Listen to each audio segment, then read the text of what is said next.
You're finally ready to sell your firm, and you've chosen an advisor to guide you through the process. And then comes the listing agreement, and suddenly things get murky. Why is it exclusive? What's with the fee structure?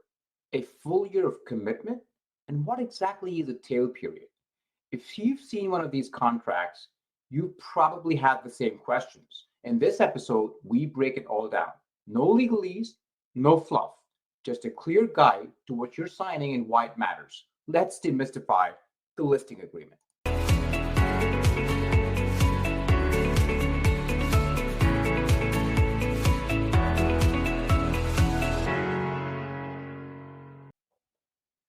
But first, let's get some housekeeping out of the way. My name is Madhur Dugar. I am a senior M&A advisor at Excendio Advisors, focused around MSPs and IT services. And this is my podcast series, M&A Insights. If you are interested in finding out more about how we are helping MSPs exit or grow inorganically, write to me at madhur@excendio.com, connect with me over LinkedIn, or visit our website, www.excendio.com. Let's get started. I wanted to talk about four specific items that most sellers question, like to understand better when they review a seller listing agreement from a transaction advisor for the first time. These four items are exclusivity, the fee structure, the termination period, which is typically a year, and the two-year tail. Having worked on numerous transactions in the past, I know that these are questions that come up, and there are very relevant questions and real concerns. And I think a good transaction advisor should anticipate these questions and try to explain why these features of the contract are the way they are, why they make sense. The first thing that I'll say is this: having reviewed seller listing documents from several other advisors as well in the course of my work, that agreements are actually fairly standard on these clauses. They differ from each other, but not in material ways. So let's talk about these in turn. The first one is the clause around exclusivity. And basically what that says is that if a seller chooses to work with a transaction advisor, that he or she will work with them exclusively. There are two reasons for why this is required. The first is, of course, from a logistical standpoint, it is very confusing and, in fact, even detrimental to your business if you have two advisors working on the same transaction and are reaching out to the same buyers for a seller. It immediately creates a lot of confusion, creates a lot of confusion in the minds of the buyers and also in the minds of the advisor. And it, frankly, is a terrible idea. But beyond that, the exclusivity clause will also say that if in the course of the agreement period, you have someone who comes to you on a non-solicited basis or comes to you after having heard about the fact that you are listing because they received a confidential email, that you are expected to refer that person or that candidate back to the transaction advisor. And the first thing I'll say is that this is absolutely for your benefit. The whole purpose behind creating a listing is to create a deep competitive market for your asset. And it is therefore efficient for the transaction advisor at any given point in time to have a pretty good idea of who the buyers are. The more the number of buyers, the greater the leverage the advisor will have in negotiating a higher transaction value for your firm. Now, most buyers understand this, and established buyers will not reach out separately because they know that that's not the process. And they know that seller listings have exclusivity clauses in them and that the seller is required to refer the buyer to the seller. But sometimes, inadvertently, a buyer might come and inquire. And if I were a seller, I would say, thank you for your interest. Here's my advisor. Please speak with him. The advisor can then give a lot of detailed information to that buyer, potential buyer, but then also use that information in his or her conversation with other buyers to say, listen, you're not the only buyer. There is another buyer who's come in and is quite motivated and has this special angle or offering that he is willing to make. How can you improve your bid for the asset? Unless the transaction advisor knows this, he or she can't really build that leverage up for you. So that's another important reason for why sellers should refer buyers to the transaction advisor, even if those buyers come to them indirectly. Okay. The second question really is about the fee. When a seller sees a fee structure, I think that an advisor should try and explain to them why the fee structures are the way they are. The first thing I'll say again here is that fee structures in the transaction advisory space are actually quite standard.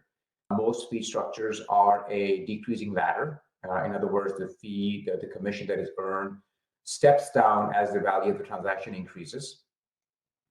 Where the fee structures differ is in the retainer or the upfront fee that certain advisors will charge. Excendio does not charge a upfront or a retainer. We only work on a success fee basis, which means that the fee is paid only if a transaction closes. We also will typically not charge for travel and expenses, which is again something which other advisors might charge you for. We will bear those costs ourselves.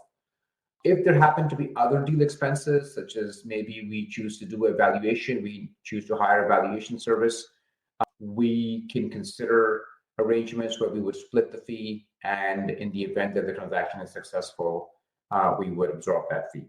The percentage of that fee, I think a couple of thoughts just around that. It's useful to establish some benchmarks to try to make sense for the fee structure that you're going to see in a sell-side listing. One benchmark I find useful is the fee that is paid in a real estate transaction when a seller sells his or her house. In the US, by the time a seller sells his or her house and pays the fee of his or her broker, as well as the broker for the buyer, that fee will add up to about 5%. Now, if you think about this, that 5% fee is paid for an asset that in today's market is listed on Zillow. And so you might argue, isn't that too much of a fee to pay, a seller's agent and a buyer's agent if so much of this information is already publicly available?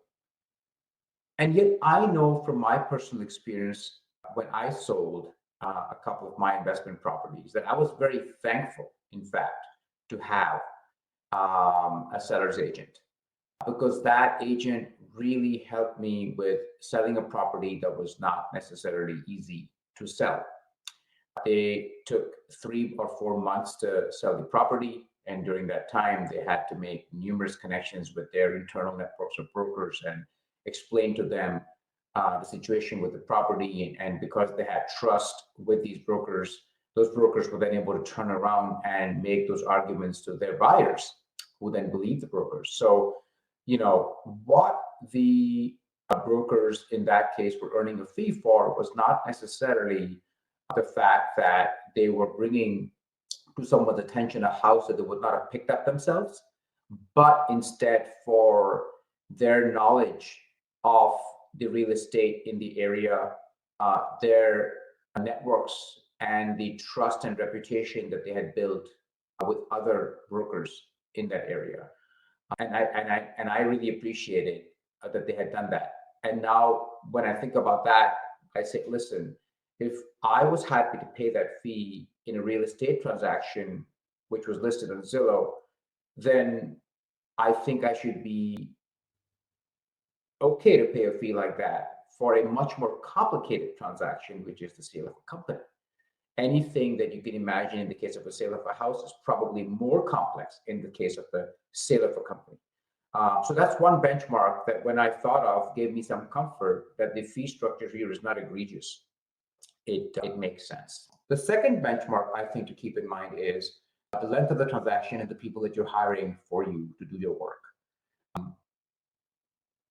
M&A transactions require skill and experience and networks from the advisor, and these take time to build.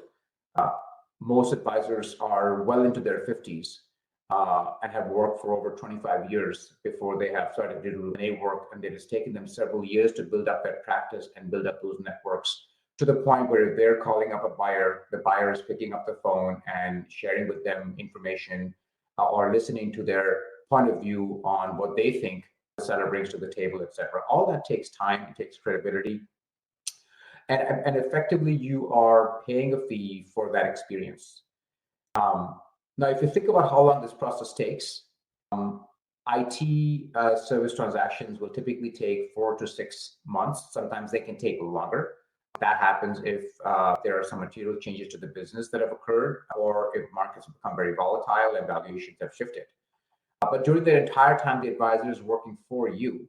And if you think about even a regular transaction, which takes 6 months to complete, and you think about how much you would pay to hire a person who has that experience and pay that person for a period of 6 months, you're going to realize that the fee that you're paying on a dollar amount, it starts to make sense. Because basically what you're paying for is the time of an experienced person for a period of 6 to 12 months. Okay. The third piece I want to talk with you about is the termination period. Most seller listing agreements have a 1-year termination period, which is to say that once you enter into the agreement, after a 1-year period, you can terminate it. And sometimes I get the question, well, why is it so long? And the answer is we don't expect it to be so long. Our hope is to finish it within the 4 to 6 month period that we have set out for it. But sometimes it just takes longer because, as I said, material changes can occur in the business. You never know. And markets can be volatile. You never know. Example would be deals that took place in 2019 and COVID broke out, and those deals took longer for us to close. So that's what that 1-year termination period is for. It's really to build out that cushion in case something untoward happens. But I would say that, in the vast majority of the deals that I've worked on, the deals have closed within the year, right? So that 1-year termination period sort of never really comes to fruition. The last piece I want to discuss is the tail. And what is the tail? The tail is basically a clause which says that even after the termination period is over, for a period of 2 years after the termination, should a buyer come to you wanting to buy your business, that you would refer that buyer to the advisor, and you would pay the advisor the commission if a transaction were to take place with that buyer. And the answer and the question that we would get sometimes from a seller is, well, why should we pay the advisor for a buyer that came to us after the termination period? So I want to explain why that occurs. The whole reason why a tail even is there is that sometimes some buyers will think of sitting it out.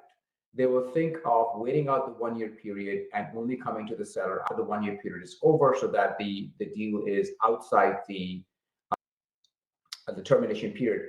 And if there is not a tail, then they are incentivized to do that. Now, what happens if every buyer does that, or if many buyers do that?